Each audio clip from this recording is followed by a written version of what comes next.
All right, y'all, welcome to the Scott Horton Show. I'm the director of the Libertarian Institute, editorial director of antiwar.com, author of the book Fool's Errand, Time to End the War in Afghanistan, and the brand new Enough Already, Time to End the War on Terrorism. And I've recorded more than 5,500 interviews since 2003, almost all on foreign policy, and all available for you at scotthorton.org. You can sign up for the podcast feed there, and the full interview archive is also available at youtube.com/Scott Horton Show. All right, well, check it out. Welcoming back to the show, Glenn Greenwald. Hi, Glenn. How are you doing? Hey, Scott. It's really great to see you again. Good to talk to you. Thanks for having me on. Yeah, man. Happy to have you on. I checked. I interviewed you 38 times, but if anyone double checks, they'll only see 37 because one of those was lost. So we're actually, if you count it right, that was from 2008. It's funny. Now that you're saying that, it's like, of course, that's the one I want to go see because it's not available. But yeah. That's just how human beings are. Yeah, I remember that computer just crashed on me. It was in 2008. And there was an Ivan Elan that got lost. But anyway, we're hitting 6,000 today. You're going to be, number 5,998 or 9 here, I guess. Wow, 99. Congratulations. That's a lot of people. Yeah, man. Well, it's the same people over and over again. It's all Gareth Porter. But right. No, he's next after you, of course. He's number 6,000 like always. But not like always. Like every time I hit 1,000 something, it's Gareth. But listen, it's great to talk to you again. It's been more than a decade since... That's amazing. I mean, I don't know why that happened. I mean, people are busy, people go in different directions, but obviously I'm a big follower of your work and antiwar.com and always have been. And so that's why I'm happy to talk to you, but it definitely doesn't seem like a decade since the last time. Yeah. Well, and a lot has happened since then. But so there's so many different things to talk about, but I want to talk about you. So you remind me in an indirect way, I'm not saying it's a perfect analogy, but there's this great article by Murray Rothbard, the great libertarian theorist guy, from I think 65 or maybe 62 or something. No, it would have been 65. And it's called Confessions of a Right-Wing Liberal. And he says, what a crazy topsy-turvy world here. I used to be a far right-wing extremist. Me and all my buddies, we all hated FDR and the central bank and the war and all of these things, and we were right-wingers. And now I'm palling around with a bunch of Maoists and whatever, opposing the war in Vietnam, and I'm some kind of leftist. Only the funny thing is, I haven't changed my beliefs about anything at all. It's only the entire world has gone screwy around me. So that reminds me of you. I think mostly, this is what I'm curious about. From here, as a great admirer and watcher of your work, it seems to me like you haven't really changed. Certainly, a lot of opinions and things have been flipped and clarified around over all the partisan shifts over the last decade and more, since the W. Bush times, when you were basically considered, I guess, a good progressive, one click to the left of the liberals, and really doctrinaire on that Bill of Rights, especially with your lawyer background and all of that.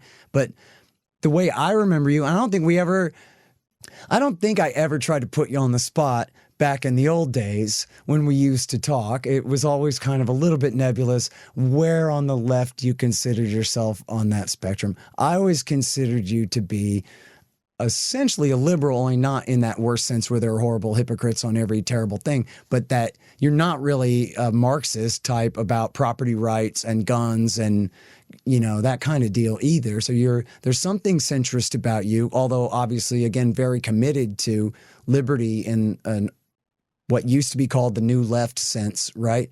The 70s and 80s liberals' commitment to individual autonomy and freedom and that kind of thing. And of course, you've obviously made your career fighting for civil liberties and protections from government surveillance and all those kinds of things. But of course, again, the parties have shifted in power. And of course, with the advent of Trump and all these kinds of things, you've been accused of being everywhere on the spectrum and of holding all different kinds of loyalties and beliefs. So I just want to hear from you about where you consider yourself on the political spectrum, whether left, and then if left, where on the left, and for what reasons, and that kind of stuff. The reason I think it's a hard question to answer, and to be honest, I almost never devote attention or time to trying to ascertain where I'm most accurately situated on that ideological spectrum is precisely because, as your question implied, these terms are so malleable and they can really change radically from one moment to the next. And it's interesting, when I started writing about politics in 2005, I had worked for a decade as a constitutional lawyer. I didn't go to journalism school. I had never intended to be a journalist. And the reason why I started writing about politics was because there was I would say, fairly limited number of issues about which I had become very passionate, largely due to the war on terror and the subsequent events done in the name of the war on terror and the 9/11 attack, that were genuinely alarming and shocking to me, that things were happening that I never thought that I would see as an American. And maybe it was a little naive, but things like American citizens being arrested on US soil and being put into military brigs with no trials simply because the president decreed they were an enemy combatant. And they were put there with, for years. There were 2 cases in particular with no access to outside lawyers or to any lawyers, to no contact with the outside world. Obviously, things like torture regimes and kidnapping programs, kidnapping people off the streets of Europe and sending them to Syria or Egypt to be tortured, putting people in prison with no due process. It happened at Bagram in Afghanistan and Guantanamo. This kind of series of radical new changes that were perpetrated in the name of fighting terrorism that offended me not as a partisan or as an ideologue, but really as somebody, and again, it was maybe a little bit naive, who believes in and who believed and still does believe in the wisdom of the Constitution, of the principles that were supposed to govern our relationship to government and the nature of our rights, things I really understood were protected in the United States and was seeing aggressively eroded. And it surprised me when I started writing, because at the time it was George Bush and Dick Cheney and the band of neocons surrounding them, most responsible for those attacks on core civil liberties, that I began being called by others a liberal or a leftist or a far leftist, and a liberal in the bad sense, meaning like just kind of a Nancy Pelosi or, Hillary Clinton, Bill Clinton kind of Democrat, because I certainly didn't identify that way. And I was confounded about why it was that my defense of these principles, which always seemed to me to be more American than political or ideological or partisan, would end up subjecting me to that label. And of course, I quickly realized, as I understood better the way political discourse works, it was because I was attacking George Bush and Dick Cheney, and I was getting support largely from Democrats and liberals and leftists who perceived me as being on their side. And then very quickly, in 2009, when Barack Obama was inaugurated, after running on a platform of undoing and uprooting and destroying most of those changes to how our government and system of government works in the wake of 9/11, and instead ended up strengthening a lot of them, extending them, bringing them to all new places. And my criticism of Obama was every bit as harsh as my criticisms of George Bush when they were doing similar things to what Obama was doing. And a lot of Democrats who had been fans of mine and supporters of mine suddenly said, wait a minute, why is he now criticizing Obama so harshly? He just got into office a few months ago. And they started saying, oh, he seems now like he's on the right wing because now I was criticizing Democrats. And so I early on realized that these labels, even though in an academic sense, you can sit down and read books from smart people, then you can kind of try and understand what these ideological terms mean in an academic sense. Functionally, in our political discourse, they're really just indicia of which side you're on, whose side you take.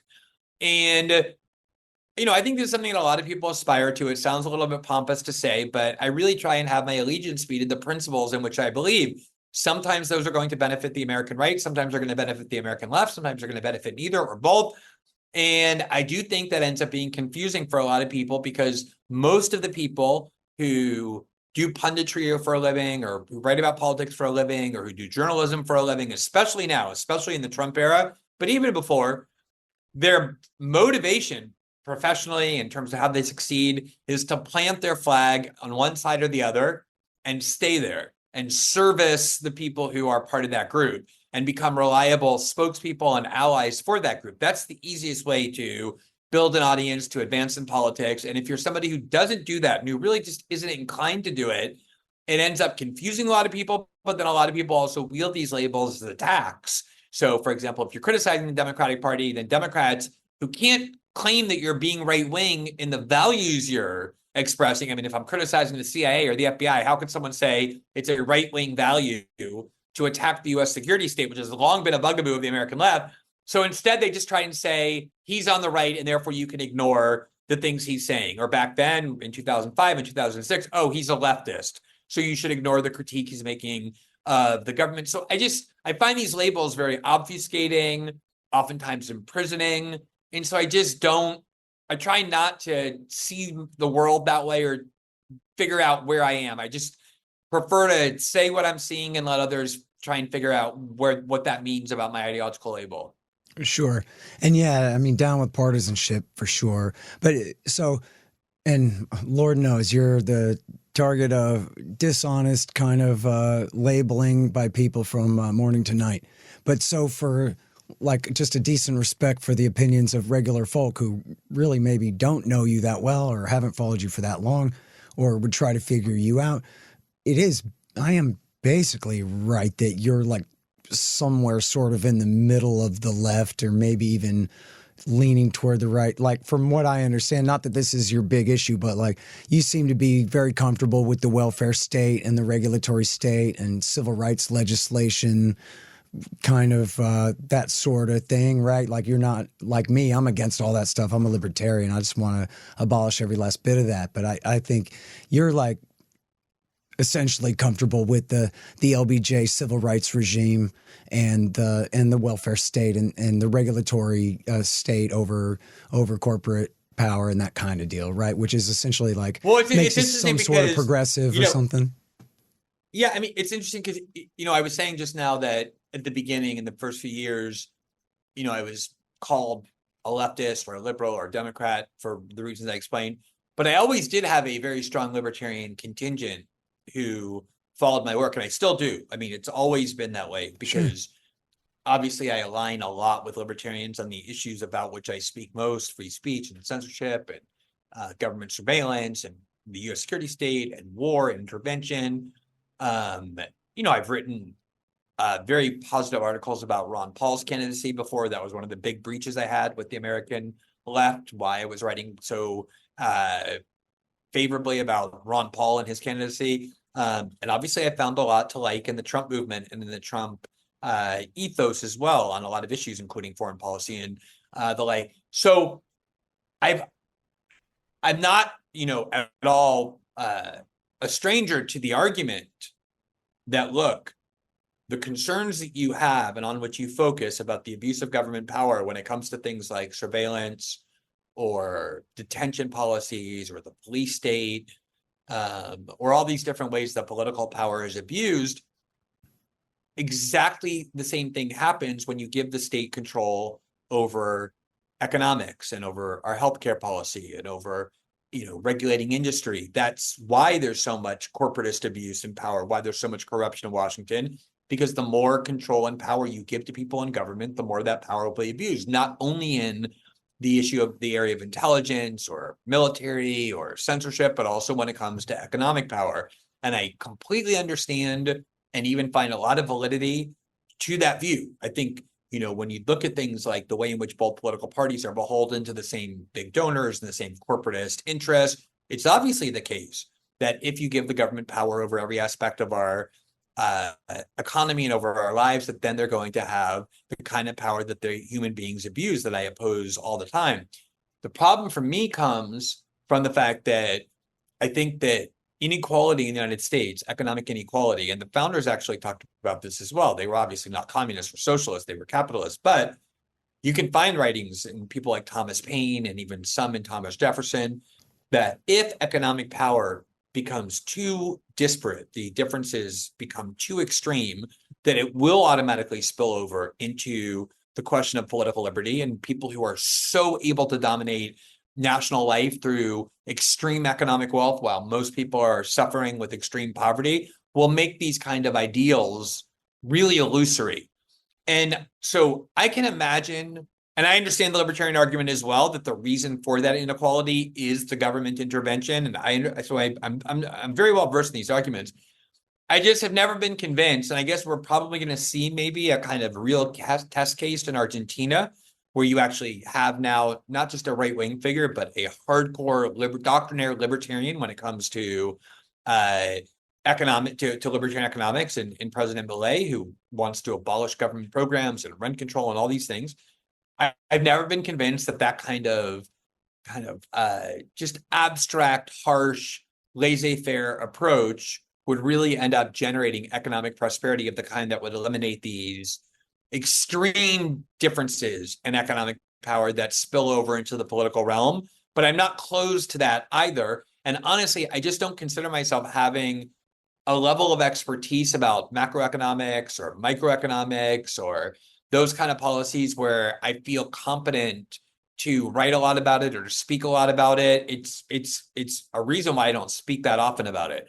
You're right. I'm not on a crusade to eliminate the social welfare state, but I'm also not a aggressive advocate either, because I have doubts about both worldviews, but I also have doubts about my own ability to posture as some sort of an expert who should tell people, oh, take time out of your day to listen to me on those issues, because I really don't feel like my knowledge is sufficiently deep to warrant that. Yeah.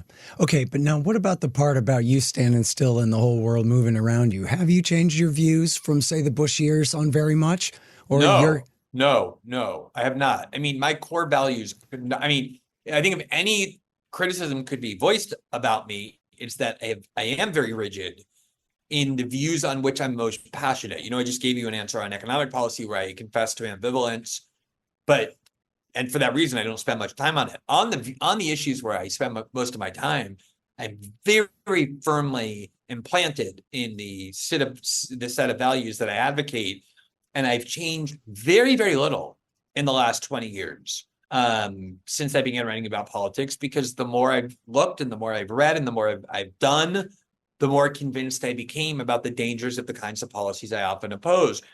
And all you have to do is look at, let's just say, polling data, and you compare what the Democratic Party and what self-identified Democrats thought about the CIA 10 years ago, or the FBI 10 years ago, or the issue of state and corporate censorship 10 years ago, or the faction that we called neocons. And now you compare that to what they think about it 10 years later, and you see these very dramatic shifts. And the reason for that is because Trump transformed, for most people, not for me, but for most people, how they think about politics. So for a lot of people, Trump was the singular evil and the only metric for understanding the world, the litmus test for everything. And so whoever was opposed to Trump in the eyes of most American liberals became their allies. So that definitely was the U.S. security state. It definitely was American neocons. And as a result of all that, they began adopting these wide range of views that are associated with those agencies, with the view of the corporate media. These are all their allies. Mm-hmm. And it radically transformed the American left, or at least the part of the American left that remains loyal to the Democratic Party, which is most of it, and American liberals. So that now if you stand up and say you believe in free speech and are opposed to censorship, that always coded as a left-wing view, by and large, there's some exceptions, but generally it would certainly not be inconsistent. Now, if you wave that banner, it codes as a right-wing view. Mm-hmm. Same with talking about the so-called deep state, or the idea that we should be intervening in places like Ukraine. All these things completely change in terms of how they're perceived ideologically. So if you are just standing in one place, how you're perceived gets changed as well, even though the changes are taking place around you, exactly like that excerpt that you referred to at the start of our discussion. Yeah. Hey, y'all, Scott here. Let me tell you about Roberts & Roberts Brokerage, Inc. Who knew? Artificial bank credit expansion leads to price inflation and terribly distorted markets.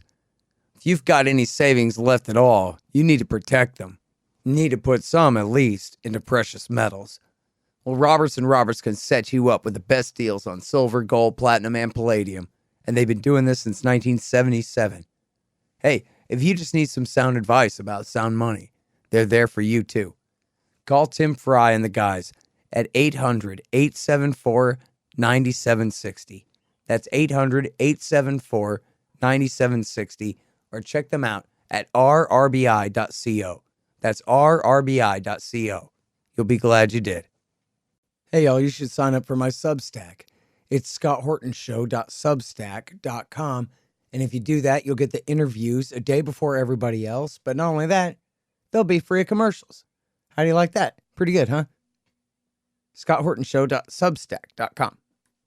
Hey, y'all, LibertasBella.com is where you get Scott Horton Show and Libertarian Institute shirts, sweatshirts, mugs, and stickers and things, including the great Top Lobsters designs as well. See, that way it says on your shirt why you're so smart. Libertas Bella, from the same great folks who bring you ammo.com for all your ammunition needs, too. That's LibertasBella.com. You know, a very wise friend of mine said that, I don't know if he said this is the worst thing about Trump, but one of the terrible things about Trump is what he did to the left. And he said, the way he said it was funny. He said, it used to be that the best thing about the left was that they weren't the liberals. And the best thing about the liberals was that they weren't the left. And so, like, if you took the whole package doctrine of either, you'd be completely screwed. But the left, they're good on cops and they're good on wars and they're good on doing good journalism. You know, a lot of times they got a good chip on their shoulder. So they do, you know, a lot of the distrusting authority and institutions of authority. Sticking up for free speech. But now where is that? Yeah. Well, and then the liberals. But now where is that? Yeah, and it was the liberals were actually good on property rights and business. They've made their peace with capitalism. They're not communists. And they sort of had made their peace with guns, and you know they're liberals, not leftists, and they are the ones who stood for free speech by and large, right? And then what happened was they got merged together during the Trump years, and during that merger, they all adopted each other's worst positions and abandoned their own. So where the liberals used to be good on free speech, they compromised with the leftists on abandoning their commitment to free speech. And where the leftists used to be good on anti-imperialism, they compromised with the liberals. No, let's rally around the FBI as long as we're sicking them on Trump and this kind of thing. And so that's really the danger of him winning again, is what the hell is it going to do to the left and the liberals in this country again? It just made them so crazy. Yeah, it's such an interesting point. You know, back in 2016, in the Democratic Party primary, there was a war between, let's just for shorthand call it the American left, which rallied behind Bernie Sanders, and more establishment liberals who rallied behind Hillary Clinton. And it wasn't the kind of war like that also raged within the Democratic Party in 2008 between Barack Obama and Hillary Clinton, which was much more personality driven, but not very ideologically driven. You'd be hard pressed to say who was more to the left, Obama or Hillary. I mean, they were kind of both, but neither. It was much more of a personality and how you looked at a whole bunch of issues that weren't really about ideology. But the 2016 race was really about ideology. Should the Democratic Party be more in the left, as you said, or more along the lines of the liberalism represented by Hillary Clinton? And because of Trump's victory, and then everything becoming about Trump, as you said, liberals and the left united based on the idea that Trump was so far and away the greatest menace the United States had ever seen, that none of those differences matter anymore. But I think the other part of it, Scott, that is important as well, maybe even more important, but probably at least as important, is the emergence of the culture war as the number one issue around which people rallied, beginning with things like the Me Too movement, but then for sure the 2020 response to the killing of George Floyd and the Black Lives Matter protest movement that swept the country, and all of the changes that were demanded in its name. In those instances as well, the differences between the left and liberals disappeared. I mean, there's still a hard left that refuses to have anything to do with the Democratic Party, and I respect them for being consistent, but there's such a small group in the scheme of things that they're barely worth mentioning. But I don't want to overstate it, but by and large, you're absolutely right. There's been this merger between the left and liberals in a way that I think you're very on point. I never really thought about it before, that they kind of adopted the worst parts of each other's worldview. Yeah, man. All right. So, but that doesn't, again, it confirms my view of you as where I've sort of in my own mind, where I placed you on the spectrum of not being a far leftist and certainly not a far right winger, as they say, but you're a moderate and not even a moderate, but a centrist of some type, and not in the horrible Biden McCain way, but just in some sort of liberal, but not too far to the left, and obviously to your most important credit, which is this absolute devotion to your issues, which ought to be good left-wing, right-wing, and libertarian issues for everyone, and that's the Bill of Rights and, the natural rights that they're supposed to protect of the people of this country, and which have been under such assault this whole time. Which brings us to Edward Snowden and X-Keyscore and all these great articles I never got a chance to interview you about back when they were first coming out. And I swear every interview of you during that time is the same thing. So, you like this Snowden guy? And then you go, yeah. And then they go, well, is he a traitor for China? And then you go, no. And they go, well, is he a traitor for Russia? And you go, no. And they go, well, so why do you think he did this? Well, he did this because he cares about the people knowing the truth about the thing that's happening. Okay, bye. And there's the same interview over and over and over again. And no one ever said to you, hey, Greenwald, would you explain the X-Keyscore thing for us that you're writing about here? And I don't know exactly what the total of articles that you did. I know there must have been, because they kept a great catalog of them all at EFF there for a while, and it may still be there.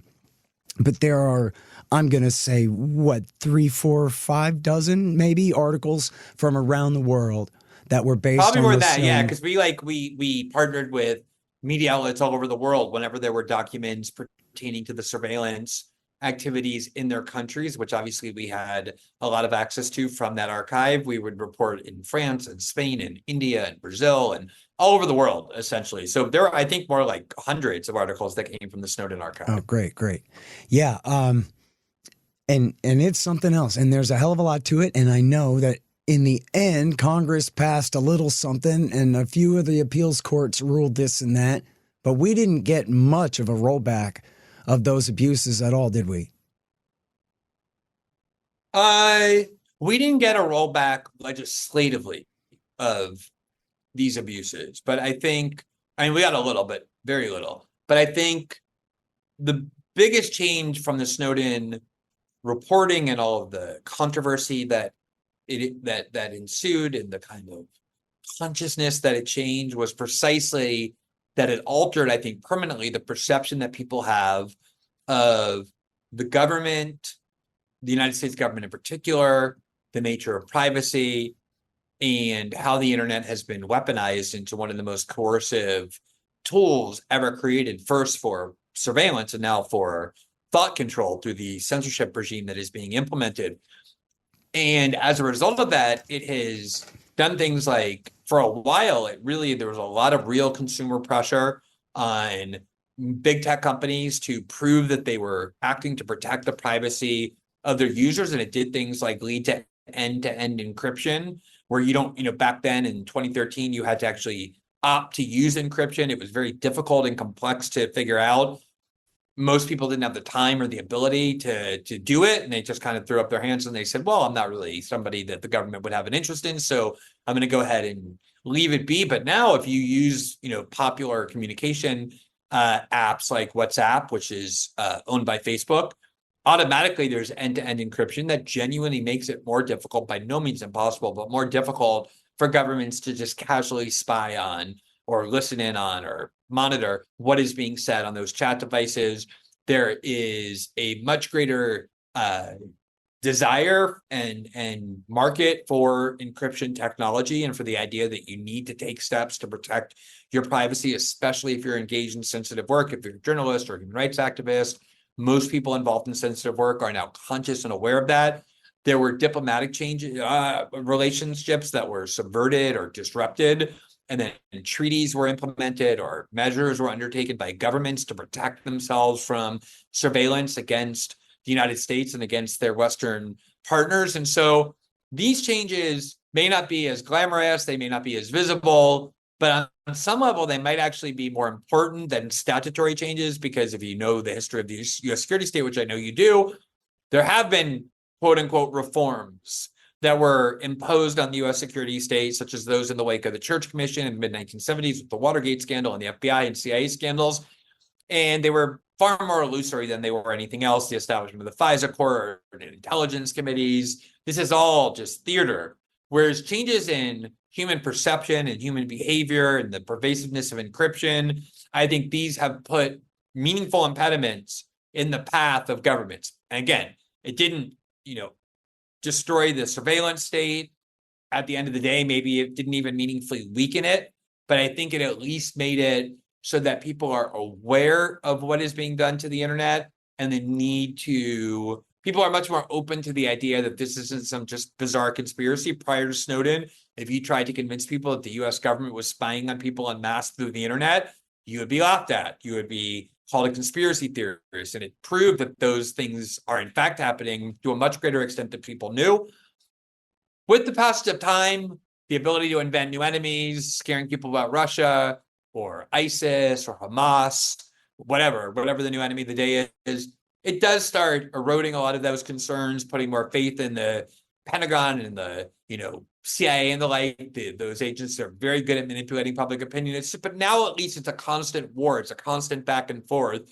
Whereas prior to the Snowden reporting, it just wasn't on anyone's radar. No one even believed it was happening. Yeah, and for those of us who had been paying close attention to James Bamford and so forth, it was the ultimate confirmation of all of our kind of worst nightmare about how it could be. So now one of the things about that, though, is if you compare to, say, Manning's leak to Julian Assange, which is the Iraq and Afghan war logs from, all military logs. And then there's the Guantanamo files and then State Department cables there. There's essentially nobody in there who deserves any privacy at all other than, as Assange acknowledged, informants of the American military in the countries under occupation, and they took care to black out those names. But essentially, it was okay for him to just post all that stuff. Meanwhile, the impression I think we're all under, we've been told, is that what Snowden gave you and gave the Washington Post included all kinds of stuff that you could never publish because it was the NSA. It was some of the results of the NSA absolutely violating people's privacy in a way where you can't post that because you're going to be doxing totally innocent people as far as you know. So this is why he gave it to you and not Assange, I guess, was he wanted it to be all very thoroughly reported. And as you said, there are hundreds of stories that came out of the thing. Y'all partnered with all these people. And yet it seemed to kind of come to a weird end. And the question was open. Like, did you guys report every last story that was in there? You really went through and made sure to disregard the stuff that's nobody's business, but to really report everything. And the one thing that really made this stick out to me, and never mind like your worst critics who say that Pierre Omidyar bought the archive from you. I know you've said outright that's not true, and I believe you about that. But I remember kind of years going by, and then all of a sudden Murtaza al-Qaeda over at The Intercept, Abu Muhammad al-Jawlani's PR agent, he put out this story about Saudi Arabia giving explicit instructions to jihadi terrorists in Syria to attack an airport. And that story didn't come out until, I'm making this up, but 2018 or something like that, way later. And everybody thought, including me, hey, where's that story been this whole time? That Obama, it may have been earlier than that, but not too much earlier than that. And everybody thought, well, geez, we could have used this back in 2013 when Snowden first forked it over. This was a huge one, and it would have shown a lot about the foreign intervention going on the jihadi side in the Syrian war. And so all the red herrings and bogus accusations against you aside, which I don't put any stock in, can you explain to us exactly like how thoroughly you went through all of that, how sure you are that you reported every last worthwhile story in there, and tell us who has this stuff now and is it really all over and so forth like that? Yeah, so just to be clear about one of the things you said, sure. The Washington Post only got a very small portion of the archive. The only two people who ever got the full archive was myself and Laura Poitras. Okay. And there was a UK part of the archive that I shared with the Guardian because Snowden wanted British journalists working on the UK part. And we had a British journalist with us in Hong Kong, Ewan McCaskill, and Snowden personally gave Ewan part of the archive that pertained to GCHQ, which is the NSA counterpart in the UK. So he had a part of it, and the Guardian ended up giving that to the New York Times when the Guardian was under so much pressure by the British government being threatened with prosecution if they didn't give away their archive. The British authorities marched into the newsroom of The Guardian to try and just physically destroyed the computers.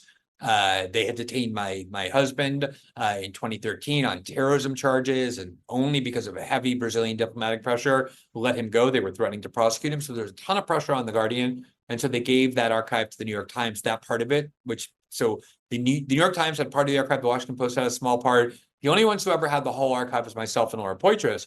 We're talking here about an archive, but I've never specified the amount of pages, but it's by far the biggest leak in the history of the national security state. I mean, many hundreds of thousands of documents, if not more.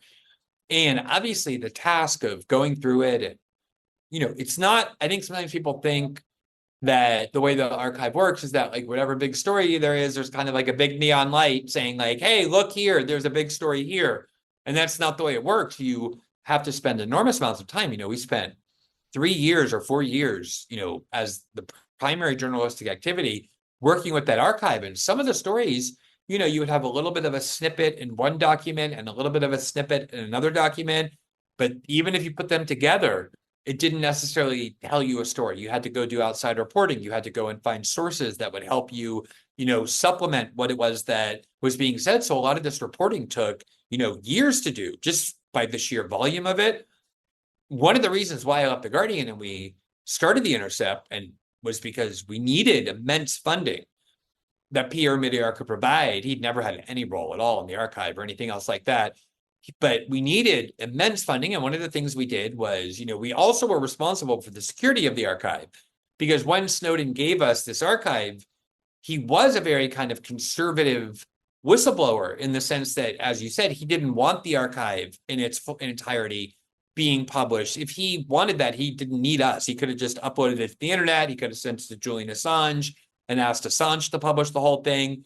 He wanted this kind of very careful scrutiny, journalistic scrutiny, putting stories together, reporting them in a responsible way, protecting the innocent people who might have been exposed or harmed, not just, the kind of classic like secret agents in the field whose identity gets exposed and now suddenly they're in danger. But as you said, there's tons of material in there like, oh, we're spying on this person and this is what we think of that person. And if you were to publish that, you would destroy the reputation of people forever. So not only do we have the responsibility to report on it carefully, but we also have the responsibility to safeguard the archive. Obviously, there were a lot of other countries, a lot of groups, a lot of different powerful factions that would have loved to gotten their hands on that archive. So one of the things we did at The Intercept was we built a room that was modeled after the room that the US government uses to protect the security of the most sensitive secrets, called a SCIF. And the reason we did that is because we wanted to invite journalists from all over the world to be able to work with the archive, so that it wasn't just myself and Laura who were acting as the guardians or the, kind of gatekeepers of this archive, but we wanted to open it up to as many different journalists as we can to do everything possible to ensure that every single story that was in that archive that should be reported ended up being reported. So if you were to say to me, look, after, 5 years of doing this reporting, after spending millions and millions of dollars on maintaining this archive, on paying journalists to do the work. We had researchers, special researchers, we had, experts in the field. Is it possible that there was a story here or a story there that you ended up not properly putting together? I mean, I can't give you I can't prove the negative and say like, no, every last story in there was a story we ended up reporting. But what I can tell you is that we did everything we possibly could have done to ensure that so many people went through that archive, that so many people with different perspectives from different countries, from different fields of discipline, have been in that archive, have had free reign over that archive, have been able to, spend as much time as they wanted piecing it all together, so that by the end of it, I think I can very confidently say that close to all, if not all, of the stories that should have been published from that archive have been. I want to just make one other point, which is that, as I said, the New York Times, the Washington Post, the Guardian, and then also Der Spiegel, the German newspaper, had part of these archives in their possession. And then on top of that, I made the archive available to, I worked with the biggest media outlets in Brazil, like Globo and Folha. In France, we worked with Le Monde. In Spain, we worked with El Mundo. In every country, essentially, we opened up the archive to those journalists as well. The New York Times, the Washington Post, and the Guardian obviously media outlets with the most amount of resources, announced after basically a year or a year and a half at the most that they were closing their archive. They were no longer working on the archive because the amount of money that it took to maintain it in a responsible way, to pay journalists to be able to take the time to hours and hours and hours you need to be able to go through it, to research it, to understand it. They just didn't think it was worth the money anymore, that there was no real more meat on the bones. After a year when we were publishing Snowden articles, people weren't really reading the articles. They felt like they got the story. And so the reason, that we created The Intercept and used PR Meteor was because we wanted to have the luxury that even if people aren't interested anymore for the historical record, we want to make sure as journalists, we're putting out every story that should be out there. And so for 2 or 3 years after those major media corporations said, we can't afford this anymore, we won't do this reporting anymore, no one's reading it, we're not getting benefits from it, it's too expensive, The Intercept continued to pour enormous amounts of resources. I think it was only 2018 or 2019 when The Intercept finally said, we just don't have the resources anymore to keep doing this. But, I think we were at it for 5 full years. And I think it's the same thing. I had a big story in Brazil after that in 2019 and 2020. There was a gigantic archive as well. And one of the ways we ensured that people in Brazil could be confident that nothing was hidden was we called other media outlets in to work in the archive. We called experts in, we called journalists in, we said, have at it, see what you can find. And that's the same thing we did in the Snowden reporting. All sorts of people had access to that. And if there was some big story in there that should have seen the light of the day, somebody would have found it. So again, the fact that it took a few years sometimes for a major story to get out, I think that happened in maybe 2 or 3 cases, was just more a byproduct of the complexity of the archive, the difficulty of figuring out how to piece some together. And some, just the story didn't stand alone in the archive. You needed outside reporting, and it takes a while to get that. And sometimes we couldn't get that. So yeah, I'm very confident at the end of the day that all the things within Snowden's guidelines that we agreed to when he gave us the archive about what should and shouldn't be published, that all of that got out or close to all of it. Okay. Hey guys, I've had a lot of great webmasters over the years, but the team at expanddesigns.com have by far been the most competent and reliable. Harley Abbott and his team have made great sites for the show and the Institute, and they keep them running well, suggesting and making improvements all along. Make a deal with expanddesigns.com for your new business or news site. They will take care of you. Use the promo code SCOTT and save $500. That's expanddesigns.com.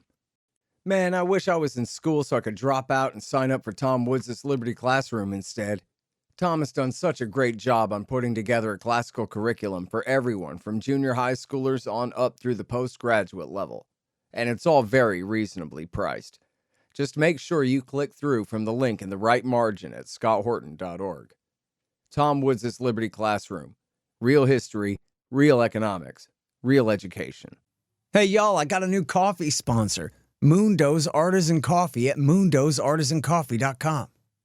When I wake up in the morning, I feel like my brain is all dried out.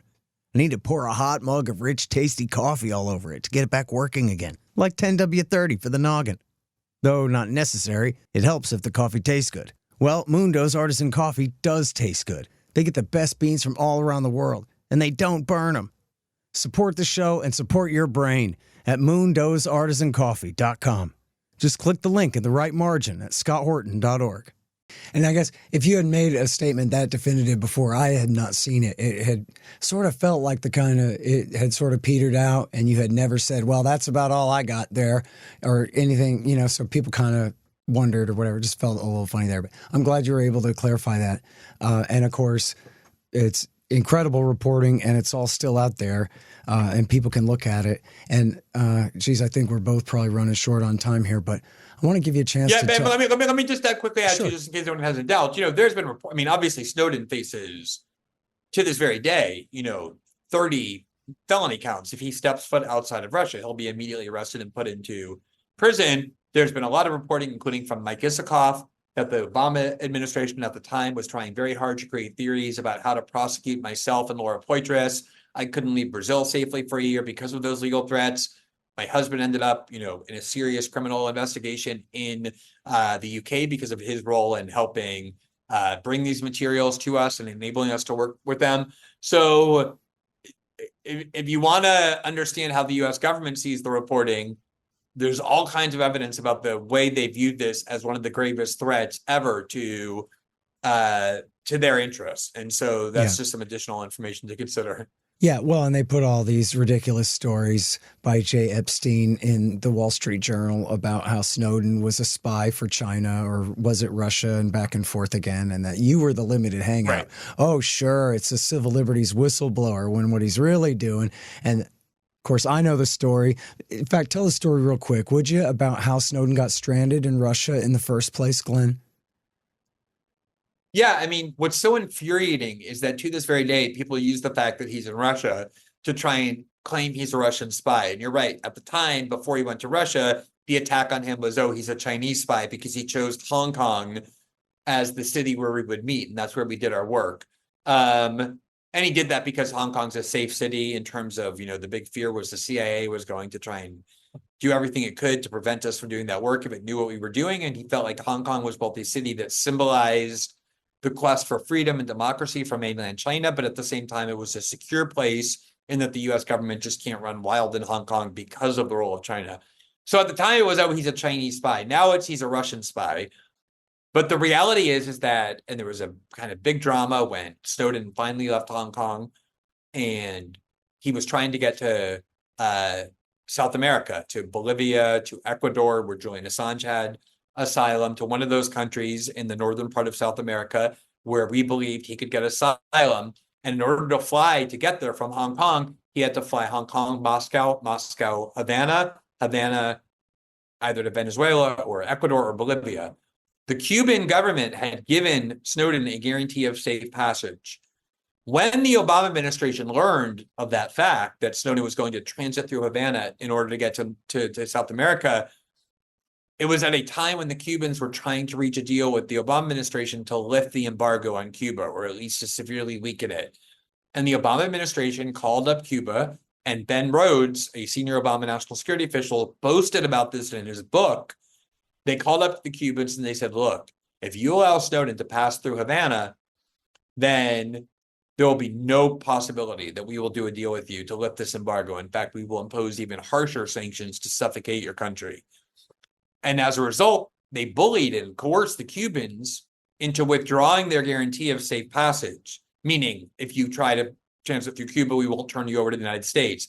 So when Snowden got to Moscow, the Cubans had said he no longer has this guarantee. And on the way to Moscow, they had invalidated his passport, which means he couldn't get on a plane internationally to travel. And so he got trapped in Russia. The Obama administration prevented him from leaving, which he was desperately trying to do, exactly so that they could then turn around and say, well, obviously he must be a Russian spy because he's in Russia. Now, if you think about it, it was an incredibly reckless thing to do, because if you really believe that Snowden's in possession of very sensitive secrets, why would you want to trap him in Russia? Now, I believe with every fiber of my being, and I can, argue this for so many ways, that I don't believe he ever gave a single piece of information to the Russians for so many reasons. But the Obama administration will admit, if you look carefully at what they're saying in other contexts, that the reason he got trapped in Russia is because he was trying to get out, and they trapped him there. And now they use the fact that he got trapped in Russia to impugn his motives or to destroy his reputation by saying he's an agent of the Kremlin. Yeah, it's just amazing.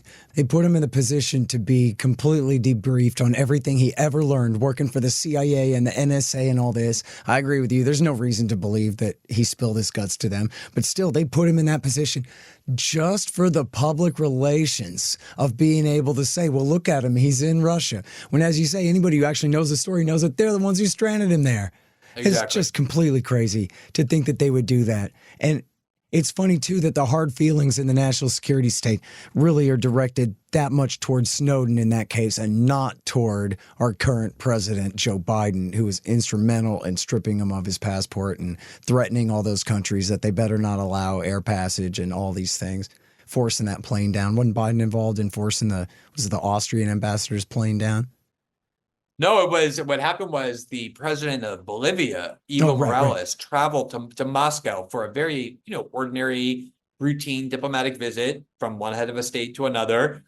And for whatever reason, when Evo Morales was returning to Bolivia on his presidential plane, the US government was petrified that he had Snowden with him and was taking him back to Bolivia. And so when he was flying over Western European airspace in Spain, they forced his plane down. They said you could not pass through Spain. They forced his plane down in Vienna. He landed in Vienna. The Austrian authorities entered the plane of this sovereign country, searched it, thinking Snowden was on there. Of course, Snowden wasn't on there. And then Evo Morales was allowed to go on his merry way. But that was how desperate they were to get their hands on Snowden, that they were willing to go to such lengths to get him. And, the one thing I would say is, like, I think people have to remember as well that one of the things that made what Snowden did so courageous is that when we were in Hong Kong working with him, we were operating on the assumption that it was basically inevitable that he was going to end up in the hands of the American government and spend the rest of his life in prison. Because when the American government wants you bad enough, they can get you. They can give enough to Hong Kong that Hong Kong will feel, or to China, we'll trade you this person that you want for this person.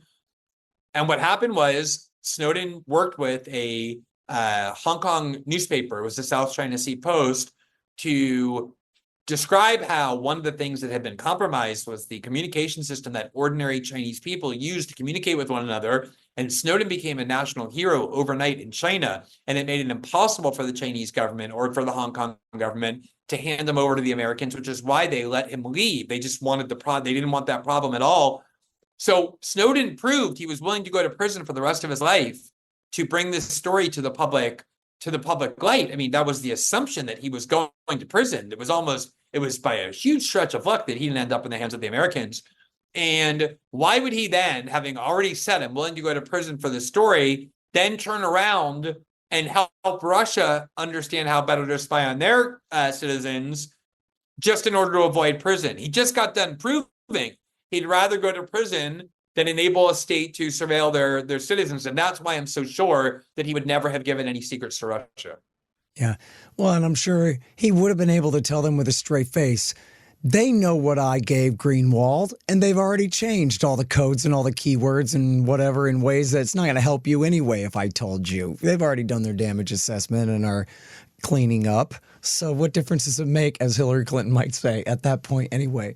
Yeah, he just didn't take with him any of those documents because he knew he was traveling on a very risky flight. He didn't want to be tortured into having to give a password to an archive that he was carrying with him. He just didn't take an archive with him. He no longer had access. He left it all with you. He purposely wanted not to. Mm-hmm. Yeah, he left it with myself and Laura, and we put it safely in digital spaces around the world to make sure that it would always be safe, no matter if anything happened to us, that archive would be available. Yeah. So, you can never prove the negative. You can never convince people that something didn't happen. You can't prove it. But if you look at everything Snowden did, the idea that he started working with the Russian government makes no sense on any level. Yeah.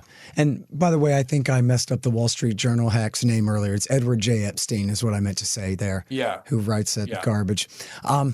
Anyway, listen, we're almost out of time here, Glenn, but let me get a few words from you about Julian Assange and WikiLeaks and what he's done and what kind of jeopardy he's in and what difference it makes.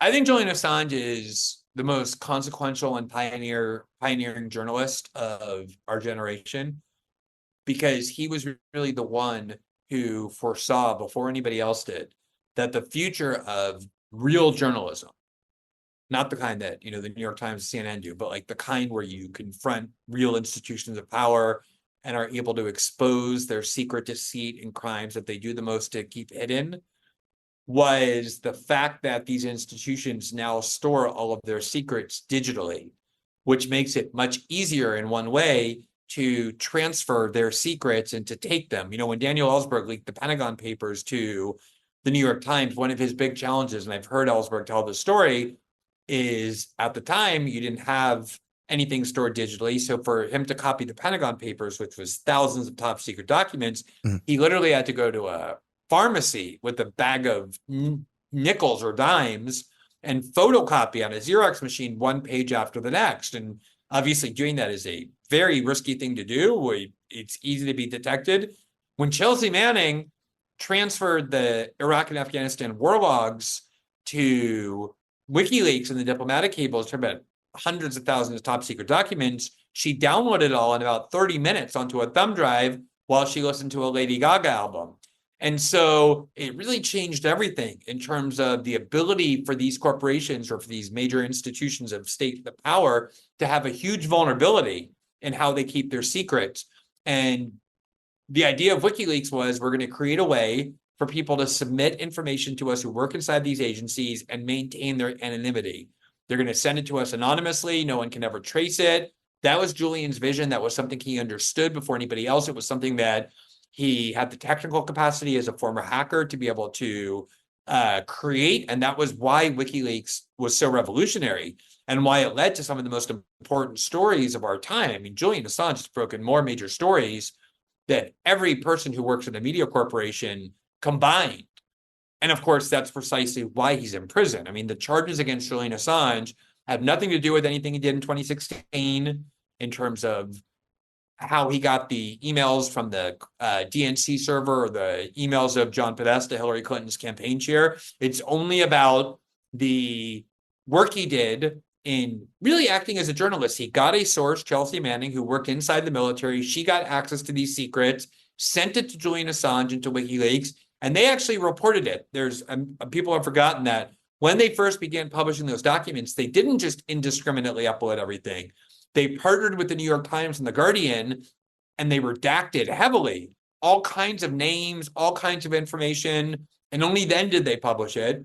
And for years, the Obama administration wanted to prosecute Julian Assange. They impaneled a grand jury, but they knew that there was no way to prosecute. How do you prosecute Julian Assange for receiving information that's classified in nature and then publishing it without also prosecuting the New York Times and the Guardian, which worked with him to do that, and which does that every day. Every day, media outlets get classified information and publish it.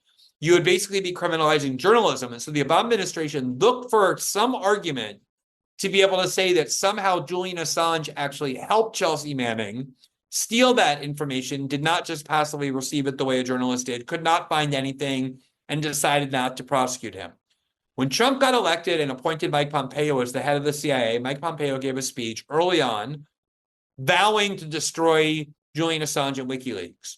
And they basically concocted a theory that said that by encouraging Chelsea Manning to get more documents, by trying to help her evade detection, that made Julian Assange a co-conspirator.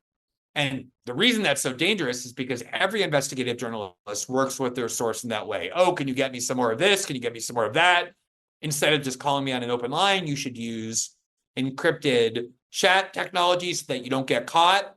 If you start calling that criminal, you're criminalizing investigative journalism. And I actually wrote an article in the Washington Post, an op-ed, warning of that this will criminalize all investigative journalism. 2 months later, I got my own source in Brazil who provided me with that big archive I talked about that, kind of became the biggest story in Brazil for about 2 years. And at the end of it, the prosecutors in Brazil, who were enraged by what I was able to report, used that theory to criminally indict me, to charge me with various crimes by saying that the minute I encourage my source to get more documents, or the minute that I encouraged them to use more secure means of communication, I became part of the conspiracy. Now, in that case, the Brazilian Supreme Court intervened, ruled in my favor, said that the free press guarantee in the Constitution doesn't permit my prosecution. But it kind of proved the point that I was making before I even knew it would be me who would be the first test case, that they're trying to criminalize journalism.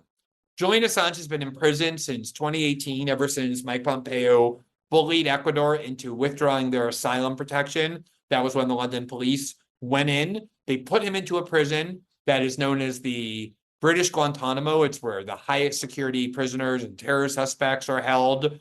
His health was already suffering. He had been in that embassy for 6 years, no daylight, nothing else. And now he's in a harsh prison for 4 years while he waits extradition to the United States. And obviously his mental health, his physical health have been crippled. It's an incredibly tragic case. He's not been convicted of any crime other than bail jumping for the day that he didn't show up at his hearing because he got asylum instead in the Ecuadorian embassy, got an 11-month prison term, served that long ago. The only reason he's in prison is because the Biden administration is demanding his extradition to the United States. even though every press freedom group, every civil liberties group unanimously in the West says it's a grave threat to press freedom to try and prosecute him, finally, the Australian government, he's a citizen of Australia, is saying we demand his release. I don't think the Biden administration even wants to bring Julian Assange to the United States for trial. Imagine the circus that's going to create. The mar on Biden's record as the first ever president to prosecute a publisher of information under the Espionage Act, not just a source. But as of now, he's still in prison, and Assange's extradition has been ratified by every level of the British judiciary and is really just a question of time now when it will happen. Yeah, it looks like they're on their very last appeal now before it goes to the European Court of Justice or something, which is essentially toothless anyway. So we keep up with Kevin Guskell on that. Yeah. So, yeah. And it's funny, just because they're not willing to back down, they're willing to paint themselves into this corner. And when you say every press freedom group, that now finally, I believe as of only last year, right? Or was it 22, that even finally the New York Times and their peers came out and said you should drop this after not sticking up for him for newspapers know, they constantly talk about Trump being this authoritarian threat, this Hitler figure. They know that these theories can be used against media outlets as well. If you can imprison Julian Assange, you can imprison any media outlet that publishes classified information. And so finally, these journalists, at least in their self-interest, are now standing up for Assange. Not very vocally, not very aggressively, but at least more than they were. Yeah.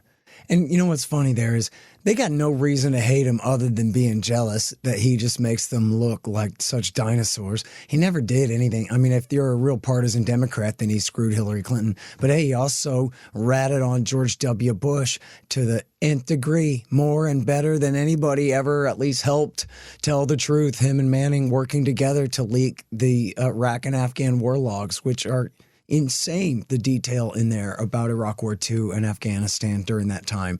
So, you know, I understand that both sides have a reason to hate him, but both sides have a reason to really like him and appreciate what he's done as well. I mean, sparing mankind, President Hillary Clinton, is something that's going to go down in the history books forever, you know?